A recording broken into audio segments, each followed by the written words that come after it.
Yo, what's up guys, it's Spectrum back here with a brand new video review. This time we're going to be taking or retaking a very special look at the Metacom toy MAFEX number 3, The Amazing Spider-Man 2 action figure. So, let's get into it. Quick backstory on my first copy of this figure. As I had said in my previous reviews, I had the figure's legs had loosened up immensely over time. I had him for about maybe 2 months or so. And I tried to tighten it up with super glue, and the joints froze, and I broke both of his legs off, and that was that. And I tried fixing it multiple times, but it never exactly worked, of course, because you can't really super glue plastic pieces that are supposedly joints back together. But anyway, enough about that. Let's get into the packaging here. So we got a nice photo of the figure right down here, the Amazing Spider-Man action figure, MAFEX number 3 Metacom toy. On the top here, you got the Amazing Spider-Man 2 with a movie promo image right there. You got a nice photo of the figure on the side. Over here, you got another nice photo of the figure on the other side as well. You have a bunch of different poses from both of the movies, I do believe. This is from the first movie, and then this is from, I don't know, something. And they just all look cool. That's the whole point of it. Got MAFEX number 3 with, you know, all your branding and stuff like that. Metacom toy, the website. You got the top of the packaging with another product shot right there. On the bottom, you got not much else. You got the official Metacom seal, which I always look for in my packages for these toys because they are very importante. Alright, so we would be done with the packaging usually, but what I want to do next is I want to take a quick look / comparison at this versus the first TASM packaging and the Iron Spider packaging. So alright, we're going to take a quick look at its predecessor's packaging first. Let's compare both sides of the packaging. On this one you have all the font and the photos sideways on the sides. On this one it's completely horizontal. Let's flip these around here. Actually, this one's horizontal as well as this one, so sort of interesting that the one side is horizontal and then one side is vertical. Let's take a quick look at the backs of the packaging here. Pretty similar overall. Got all the text up here, except you have MAFEX in the top right here, and then you have MAFEX in the bottom left over here. But everything else is pretty much the same, I do believe. You got Marvel with all the merchandising and stuff like that. On the bottom, you have no official seal over here, but I do believe there is something that accommodates for that somewhere. I saw it, but yeah, the top of the packaging is pretty similar though. But other than that, these are, yeah, they're pretty different. So let's get a quick look at the Iron Spider. And here it is compared to the Iron Spider packaging. These things are almost completely different. You have Spidey up top here, and you have Spidey in the bottom right and the bottom left over here. And you also have Spidey in the bottom left here. You have the branding and the movie titles and stuff like that in the bottom over here, but you only have the branding and the figure name over here and stuff like that instead of just, so yeah, you get what I mean. Movie titles up here, everything else is at the bottom here, but everything is on the bottom on this one. On the side is pretty similar. You got the horizontal text with the figure product shots and stuff like that. On the other side, this actually copies the first MAFEX Spider-Man packaging rather than going off of this one. On the top, you have the window proceeding up here with Avengers Infinity War with no product shot, but you got a product shot of Spidey right here. And on the backs, oh, gotta flip that around. Pretty similar overall. You got the accessories photographed right there for you. Just gotta focus on that real quick. Got a few poses over here. Got all the Spider-Man merchandising responsible for making the figure at the bottom. But you have MAFEX up here, and then you have MAFEX in the bottom left on this one, and that's the only difference, I do believe. The bottoms should be nearly identical, and they are, and that's it for the packaging. I'm so sorry I spent 3 minutes talking about all that, but I just thought it'd be cool to go over. So without further ado, let's get him out here and see how awesome he still is 2 years from when I first had him. Alrighty, here we have the MAFEX TASM 2 Spidey all posed up, and I will say right off the bat that the shading between the colors is not this bad in real life.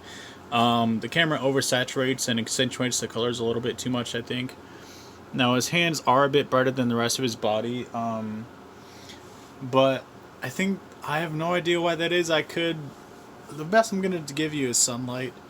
But overall, I don't really mind the hand thing all that much. Because this copy is just as good as my first copy of this figure, to be honest. Because that copy was perfect other than me breaking it, and other than it getting super loose legs over time. But I gotta tell you, my first MAFEX Spider-Man, the TASM one, doesn't have loose legs at all, and I haven't tightened them once. And I've had him for, I want to say, about 2 weeks, almost 3 weeks now. It'll be 3 weeks here pretty soon. But yeah, let's just take a quick look at or a closer look at this guy real quick. Excuse all the different shading. It is a pretty cohesive color throughout the figure, but I will say that his head is a little more skin red versus costume red, but otherwise it's not really as bad as it looks on camera. And the head's not even that bad, to be honest, in terms of color. But yeah, let's look at those lenses, dude. That is one of my favorite things about this figure, is how the lenses are a separate piece. I like that a lot. Excuse me. Got that Andrew Garfield egghead going on. Sorry if you hear noises in the background. That is my rabbit just messing around. I didn't notice that between the stitching, his head is 2 different shades. That's weird. But yeah, it doesn't really bother me all that much. I like how the spider's nice and clean on the paint and stuff like that. In terms of the paint and the detailing, we'll go ahead and compare it to the first one real quick here, just to get it out of the way. Now, I know that the first one is more movie accurate overall, but I feel like in terms of the paint and like just the line work and stuff like that, it's all pretty similar. They're pretty darn close with each other, and that's a good thing. Got the spiders up and everything. And you can tell it's the same person in this suit. That's freaking crazy, dude. Look at the legs. They're so close to each other. It's ridiculous. You would think that this guy has shorter legs because of his, like... I don't know if it's the proportions or the aesthetics that make him look better proportioned or what. But yeah, give me just once. But yeah, onward with the detailing and the comparisons and stuff like that. But yeah, you got the feet here. These are just 2 completely different costumes overall. Now, this isn't this dark in the film, but I don't mind the darkness of the blue, to be honest. Because I feel like it differentiates the figures a lot more versus these just being the same shade of blue and red. And I do like the metallic sheen to this one too, to be honest. But yeah, they look like they could be the same person in these costumes, do they not? Same height and everything, dude. It's really impressive. But yeah, let's get a closer look at those accessories. Rate this accessory art 0 out of 10. Please like, comment, and subscribe. Thank you. Alrighty, let's get a closer look at these accessories real quick. Excuse me. Let's take a quick look at one of the web lines here. Looks very nice and spaghetti-ish, kind of like the McFarlane drawings, and I like that a lot. Nice clear translucent plastic here. Take a quick look at one of the ejecting webbings. Got a nice globby tip here. And then you have the same thing, but it's a little bit longer than the other one. So yeah. Alright, as for the hands, a lot of these are pinkish, and yeah. But here they are. Other than the color, they're nicely detailed, and they were nicely painted, but I don't... Yeah. Oh well, it doesn't really bother me all that much. It's fine. It's just literally just his hands. It could be anywhere else on his body, but it was his hands, and I'm fine with that. Take a quick look at his relaxed hand here. This one's a little more red on the inside especially.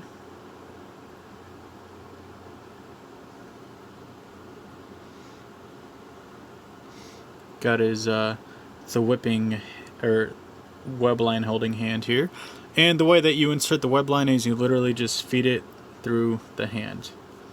And he holds it just like so. albeit it's a little loose, he still holds it. So, yeah.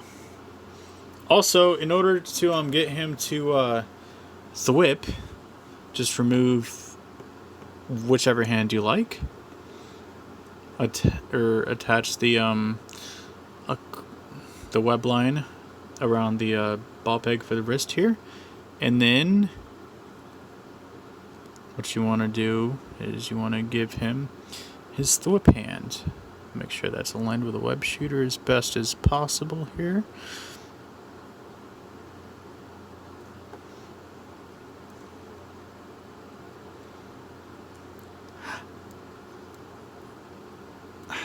There we go. It's about as tight of a fit as we're going to get. And let's take a close look at those web shooters here. They look really nice as well.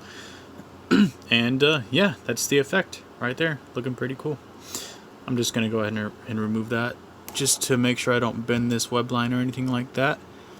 Gonna give him his hand back here.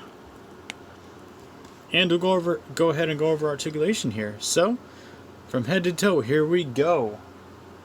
Looks up that far on its own. Let me angle the camera upwards a bit here. There we go. Now we have more space to look. Looks down that far. Can pivot side to side just like so. It has a nice range of movement in the head and ball peg, or the head and neck. The ball peg's in the head and neck. Sorry. You have a full 360 in the arms here. They go out that far. They can shift up and down quite a bit. And they can they have a little bit of back and forth movement. Got an upper bicep swivel. Double jointed elbows which bend in that far. The wrists swivel and hinge, and they swivel whichever direction you have them configured to. In the abdominal section, you got a whole bunch of articulation, but a little bit less than the first The Amazing Spider-Man action figure due to the larger waistline. You have more movement up here versus in the waist, like I said, but still very nice. He can kick forward very, very far. In terms of having it straight out, he goes that far. Sorry, I do that a lot. In terms of splaying out, he can go all the way up. And he goes back about that far. He has an upper thigh swivel, double jointed knees, feet move down, up. He has toe curl, and he has ankle pivot as well. Also feet rotation, which is really nice. Alright. Size comparison times commence. Here we have him next to both of his MAFEX counterparts. As of so far, I might be getting that Homecoming Spidey soon. Who knows? Here we have him next to the Spider-Man Trilogy Toy Biz figure and the Homecoming Tech Suit Marvel Legends figure. Here we have him next to the Far From Home Stealth Suit and the upgraded suit Spider-Man action figure. Here we have him next to the Marvel Legends Spider-Woman and the Marvel Legends Venom. Here we also have him next to the Marvel Legends Scorpion and Doppelganger. And here we have him next to Marvel Legends Hydra Man and the Marvel Select Lizard, which towers over him, just like he should. Final thoughts, comments, and concerns about this figure. I still think this thing is freaking awesome, okay? The only things that are wrong with it is his right arm is slightly loose, but only when it's pointing downwards, which isn't really that big of a deal, if it is a deal at all. And the hands. And I guess the first half of the head could be fixed as well, but that's literally it. I have my other Spider-Man that I could use for parts, so if I want to switch out the heads, I could easily just do that. Final verdict is going to be a strong 9 out of 10 for this guy. Definitely. Recommend picking it up, especially if you enjoyed the first one. And if you can get past a metallic sheen, then that's all you, man. I found this dude for 90 bucks, which is the cheapest he's ever going to be ever again. So good luck finding him for a good price out there, guys. But that's my review. If you liked it, please like, comment, and subscribe for more. Like my page on Facebook, the link will be in the description below. Find me on Instagram at spectrum.reviews. And as always, this is me and I'm rolling out now. See you guys later. Thank you so much for watching. Peace.